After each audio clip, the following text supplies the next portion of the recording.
হাস ন্যায্য প্ৰাপ্তিৰ পৰা আজিও বঞ্চিত হৈ আছে এনএচএমৰ কৰ্মচাৰীসকল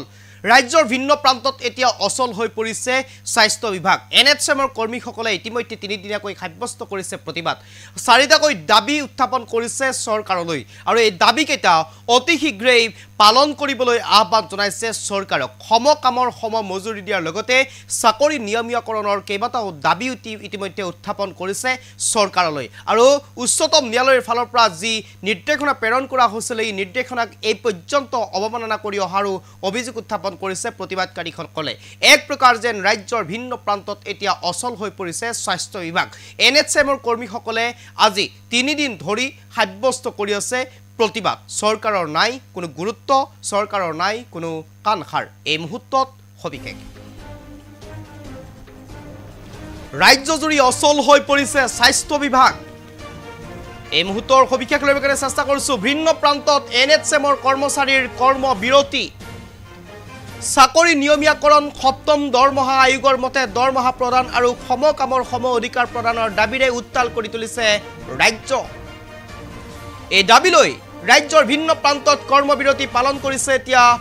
এনএচএম কৰ্মচাৰীসকলে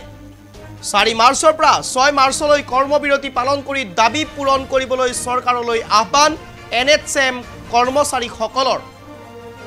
পাথৰিঘাট ক্ষুদ্ৰ প্ৰাথমিক স্বাস্থ্য কেন্দ্ৰৰ অধীনৰ এনএচএম কৰ্মীসকলেও সাব্যস্ত কৰিলে প্ৰতিবাদ দীৰ্ঘদিনৰ পৰা প্ৰতিবাদ কৰি আহিছিল যদিও চৰকাৰে শুনা নাই প্ৰতিবাদকাৰীসকলৰ কথা আৰু উচ্চতম ন্যায়ালয়ৰ নিৰ্দেশনা অসম চৰকাৰে মানি নোলোৱাৰ অভিযোগ উত্থাপন কৰিছে কৰ্মচাৰীসকলে এই মুহূৰ্তত কবিকাক লৈ চেষ্টা কৰিছো দৰং জিলাৰ পাথৰিঘাটত এনেদৰে এনএচএম কৰ্মীসকলে সাব্যস্ত কৰিছে তীব্ৰ প্ৰতিবাদ ৰাজ্যজুৰি অচল হৈ পৰিছে এতিয়া স্বাস্থ্য বিভাগ ভিন্ন প্ৰান্তত এনএচএমৰ কৰ্মচাৰীসকলে সাব্যস্ত কৰিছে তীব্ৰ প্ৰতিবাদ প্ৰায় কেইবাটাও দাবী উত্থাপন কৰি সাব্যস্ত কৰিছে তিনিদিনীয়াকৈ প্ৰতিবাদী কাৰ্যসূচী 4 তাৰিখৰ পৰা 6 তাৰিখলৈ তিনিদিনীয়াকৈ সাব্যস্ত কৰিছে প্ৰতিবাদ আৰু ইতিমধ্যে সমকামৰ সম মজুৰি চাকৰি নিয়মীয়াকৰণ কৰা সপ্তম দৰমহা আয়োগৰ অন্তৰ্ভুক্ত কৰা আদি কেইবাটাও দাবীৰে প্ৰতিবাদ সাব্যস্ত কৰা পৰিলক্ষিত হৈছে কৰ্মবিৰতি পালন কৰিছে এনেদৰে প্ৰতিবাদকাৰীসকলে আৰু ৰাজ্য চৰকাৰৰ ফালৰ পৰা বৰ্তমান সময়লৈ কোনো গুৰুত্ব প্ৰদান নকৰাৰ অভিযোগ উত্থাপন কৰিছে লগতে এনেদৰে উচ্চতম ন্যায়ালয়ৰ ফালৰ পৰা যি নিৰ্দেশনা আহিছিল সেই নিৰ্দেশনাকো অৱমাননা কৰা বুলি ইতিমধ্যে উল্লেখ কৰিছে ৰাজ্য চৰকাৰৰ অভিযোগ উত্থাপন কৰিছে এনএচএম কৰ্মীসকলে আৰু ইতিমধ্যে আমি উল্লেখ কৰিছো তিনিদিনীয়াকৈ এই প্ৰতিবাদী কাৰ্যসূচী ৰূপায়ণ কৰিছে এনএচএম কৰ্মীসকলে এয়া আমি দৃশ্যাংশ দেখুৱাইছো পাথৰিঘাট ক্ষুদ্ৰ প্ৰাথমিক স্বাস্থ্য কেন্দ্ৰৰ অধীনস্থ যিসকল এনএচএম কৰ্মী আছে এই এনএচএম কৰ্মীসকলে চিকিৎসক নাৰ্ছকে ভিতৰ কৰি যি কাৰিকৰী বিভাগৰ যিসকল কৰ্মচাৰী আছে এই কৰ্মচাৰীসকলে এনেদৰে তীব্ৰ প্ৰতিবাদ সাব্যস্ত কৰা পৰিলক্ষিত হৈছে আজিৰ দিনটোতো এই মুহূৰ্তত মই পুনে পাথৰিঘাট ক্ষুদ্ৰ প্ৰাথমিক স্বাস্থ্য কেন্দ্ৰলৈ যাব বিচাৰিছো এই মুহূৰ্তত মন্তব্য আছে আমি পুনে মন্তব্য শুনাব বিচাৰিছো চৰকাৰক কি জনাব আপুনি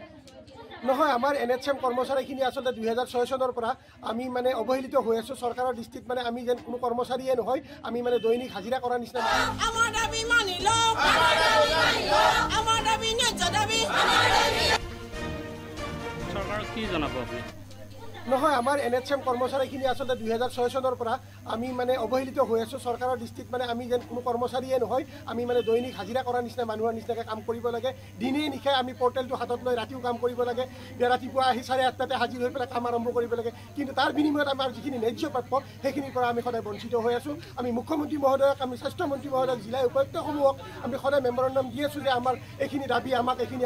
আমাৰ যিখিনি অভাৱ অভিযোগ আপোনালোকে পূৰণ কৰক কিন্তু তেওঁলোকৰ কোনো সদিচ্ছা আৰু আমাৰ প্ৰতি কিবা ভাল ভাৱ যে আছে আমি সেয়া দেখা নাই আমাৰ ন্যায্য দাবীসমূহ আছিলে আমাৰ 2006 চনৰ পৰা যিখিনি কৰ্মচাৰী আমাৰ নিয়োজিত হৈ আছে তেখেতলোকৰ চাকৰি নিয়মীয়াকৰণ কৰা কিন্তু নিয়মীয়াকৰণ কৰাৰ কোনো সদিচ্ছা আমি দেখা পোৱা নাই আমাৰ চাকৰিৰ পে স্কেল দিম বুলি কৈছিলে আমাৰ পে স্কেল এতিয়ালৈ ব্যৱস্থা কৰা নাই আমাক সমকামৰ সম সমকামৰ উচিত দৰমহা সম দৰমহা যিটো সুপ্ৰিম কোৰ্টৰ অৰ্ডাৰ মানে উচ্চতম ন্যায়ালয়ৰ মানে ভাৰ্ডিক সেইটো মানে আমাৰ চৰকাৰে মানে সদায় অৱহেলা কৰি আছে আমাক ন্যায্য প্ৰাপ্যখিনি দিয়া নাই সমকামৰ আমাক উচিত দৰমহা দিয়া নাই গতিকে আমি মুখ্যমন্ত্ৰী মহোদয়ক স্বাস্থ্যমন্ত্ৰী মহোদয়ক আমি কৰজোৰে অনুৰোধ কৰিছোঁ যে আপোনালোকে আমাৰ মৰ্মবেদনাখিনি আমাৰ চিঞৰখিনি আমাৰ কান্দোনখিনি আমাৰ দুখখিনি আপোনালোকে শুনিবলৈ চেষ্টা কৰক আৰু আমাৰ যিখিনি এই 26,000 অসমত কৰ্মচাৰী আছে NHMৰ আপুনি তেওঁলোকৰ এটা সুব্যৱস্থা সোনকালে কৰক আপুনি যদি মুখ্যমন্ত্ৰী মহোদয়ে যদি ইচ্ছা কৰে 1 ছেকেণ্ডত 1 মুহূৰ্ততে আমাৰ সমস্যাখিনি সমাধান কৰিব পাৰে এয়া আমাৰ ন্যায্য দাবী আৰু এয়া কোনো আমাৰ চৰকাৰ বিৰোধী আন্দোলন নহয় এয়া আমাৰ ন্যায্য প্ৰাপ্তিৰ দাবী এয়া আমাৰ প্ৰাপ্য আমাৰ অধিকাৰ আমাৰ জীয়াই থকাৰ অধিকাৰখিনিহে আমি বিচাৰি আমি আজি পেন ডাউন কৰিছোঁ আমি চৰকাৰী টেবুলৰ পৰা ওলাই আহি আমি তলত বহি আমি প্ৰতিবাদ কৰিছোঁ পেন ডাউন কৰিছোঁ আমি ৰোগী চোৱা নাই গতিকে আমি আশা ৰাখিছোঁ অতি সোনকালে যেন মুখ্যমন্ত্ৰী মহোদয়ে আমাৰ সমস্যাসমূহ আশোৱাসমূহ দূৰ কৰে নহ'লে কিন্তু এই প্ৰতিবাদ ইয়াতে এই ফুটপাথতে নাথাকিব ৰাজপথলৈ ওলাই যাব আৰু বেয়া অৱস্থা হ'ব কাৰণ আমি স্বাস্থ্যকৰ্মীসকল ৰোগীয়া হৈ পৰিছোঁ আমি আমাৰ ভৱিষ্যতৰ স্বাৰ্থৰ চিন্তা কৰি আমি ৰোগীয়া হৈ পৰিছোঁ আমি মানসিকভাৱে ভাগি পৰিছোঁ আপোনালোকে চাওক ৰোগীয়া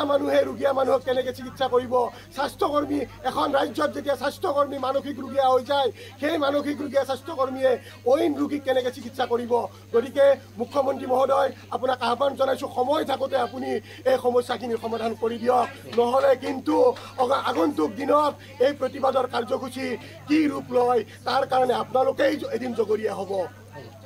আমি NHM কৰ্মী 2006 চনৰ পৰা আজি 18 বছৰ দিনে 18 বছৰে আমি NHM মৰ আণ্ডাৰত আমি কাম কৰি আছোঁ আজি আমি জইন কৰাৰ পৰা আজিলৈকে 18 বছৰে আমি সামান্যতম দৰমহাৰে আমি আমাৰ ঘৰ আমাৰ জীৱন আমি চলি আছোঁ গতিকে আমি এই ইমানখিনি দিনৰ ভিতৰত আমি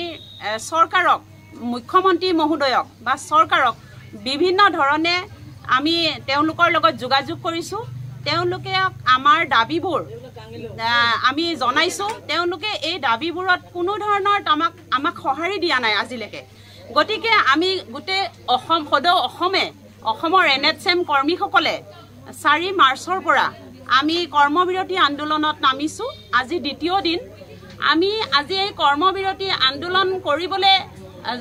আমাক তেওঁলোকে সন্মত কৰিলে যিহেতু আমাৰ দাবীবোৰ তেওঁলোকে মানি নললে গতিকে তেওঁলোকক আমি 4টা দাবীৰে কৰিছোঁ মানে 4টা দাবী জনাইছোঁ আমাক সমকামৰ সমদৰমহা দিয়ক তেওঁলোকে আমাৰ চাকৰিবোৰ নিয়মীয়াকৰণ কৰি দিয়ক আৰু 7 পে কমিশ্যন আমাক দিয়ক আৰু মানে সেম ৱৰ্ক সেম পে এইকেইটা প্ৰদান কৰিবৰ কাৰণে আমি তেওঁলোকৰ ওচৰত আমি হাতজোৰ কৰিছোঁ মন্ত্ৰী মহোদয়ক আমি কৰজোৰে প্ৰাৰ্থনা কৰিছোঁ যাতে তেওঁলোকে আমাক অতি সোনকালে